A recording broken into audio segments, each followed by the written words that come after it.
The following is a editorial by Dr. Michael Brown.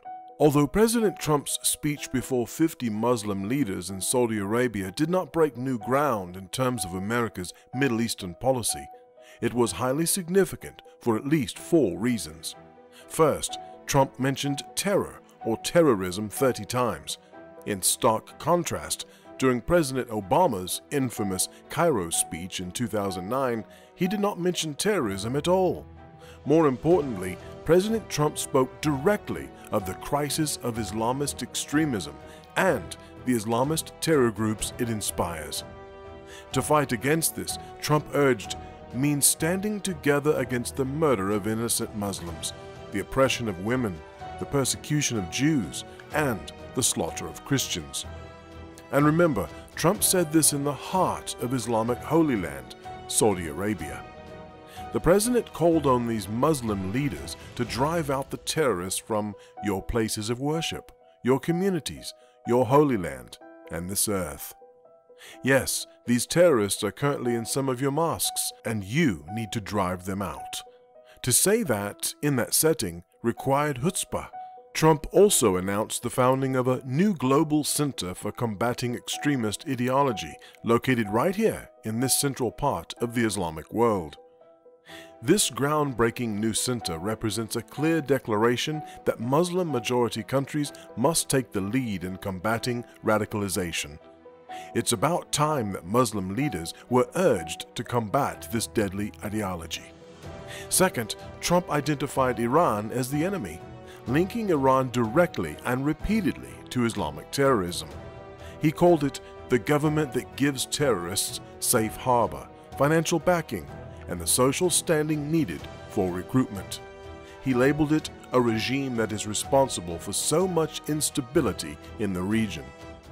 He stated that from Lebanon to Iraq to Yemen, Iran funds, arms, and trains terrorists, militias, and other extremist groups that spread destruction and chaos across the region. For decades, Iran has fueled the fires of sectarian conflict and terror. He said, it is a government that speaks openly of mass murder, vowing the destruction of Israel, death to America, and ruin for many leaders and nations in this room. This had to sting Iran, and this had to be unprecedented for an American president speaking in such a setting. Note also that some of the Muslim leaders there presumably want to see Israel destroyed, yet Trump spoke of this as evil. Elsewhere in his speech, Trump mentioned Shias and Sunnis together, so he was stating that his issue was with terrorism, not Islamic sectarianism. Not surprisingly, in a critical article on Trump's speech, CNN cited a professor from Iran's Tehran University who was skeptical of the president's outreach to the Muslim world. The professor, Hamed Mousafi, said, "It will be met with deep skepticism in the Muslim world because Trump has been hostile and offensive to Muslims, with his Muslim travel ban, for example.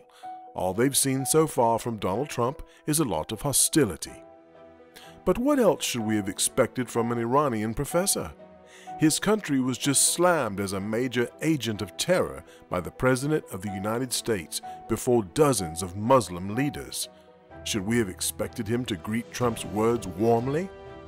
Professor Mousavi also spoke against our new arms deal with the Saudis. He did raise a legitimate point regarding our inability to combat Wahhabism, the fundamentalist expression of Islam that dominates Saudi Arabia and has helped spurn radical Islamic terrorism. But his critical comments should be expected, since Saudi Arabia and Iran are arch-enemies. CNN provided no context to Mousafi's critique, which must now be read with a big grain of salt.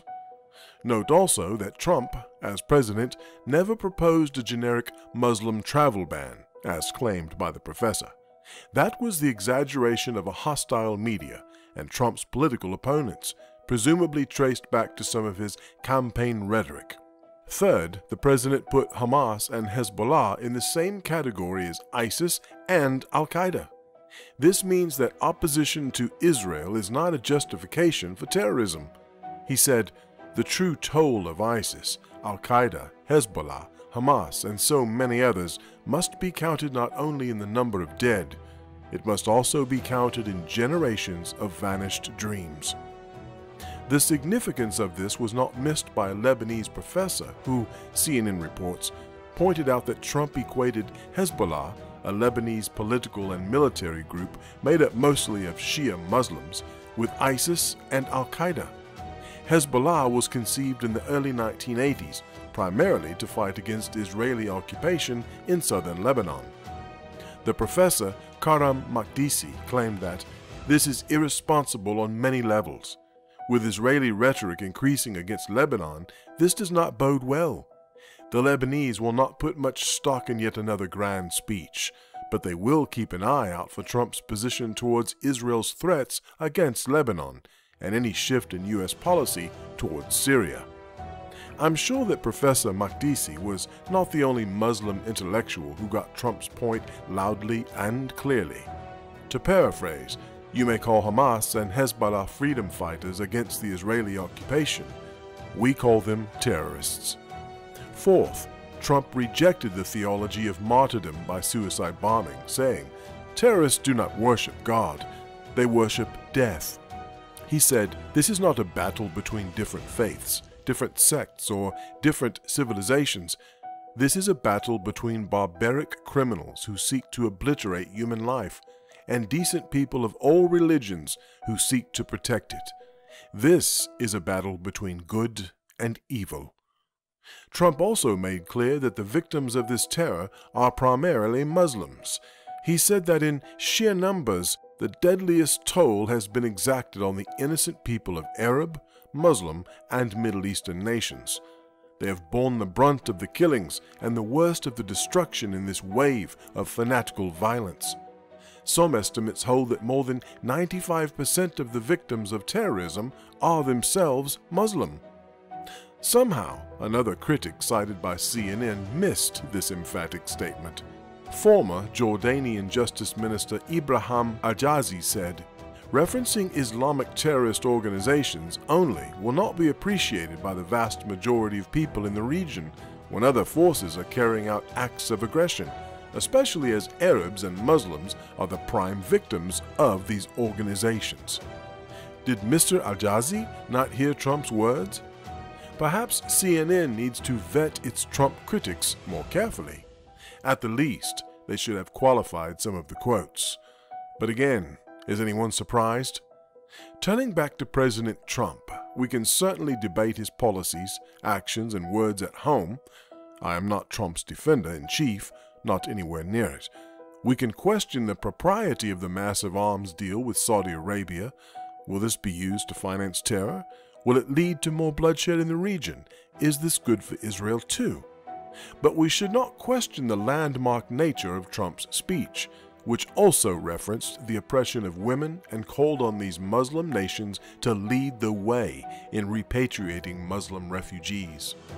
In short, an American president stood on holy Islamic ground and called on 50 Islamic leaders to fight against Islamic terrorism. This is highly significant.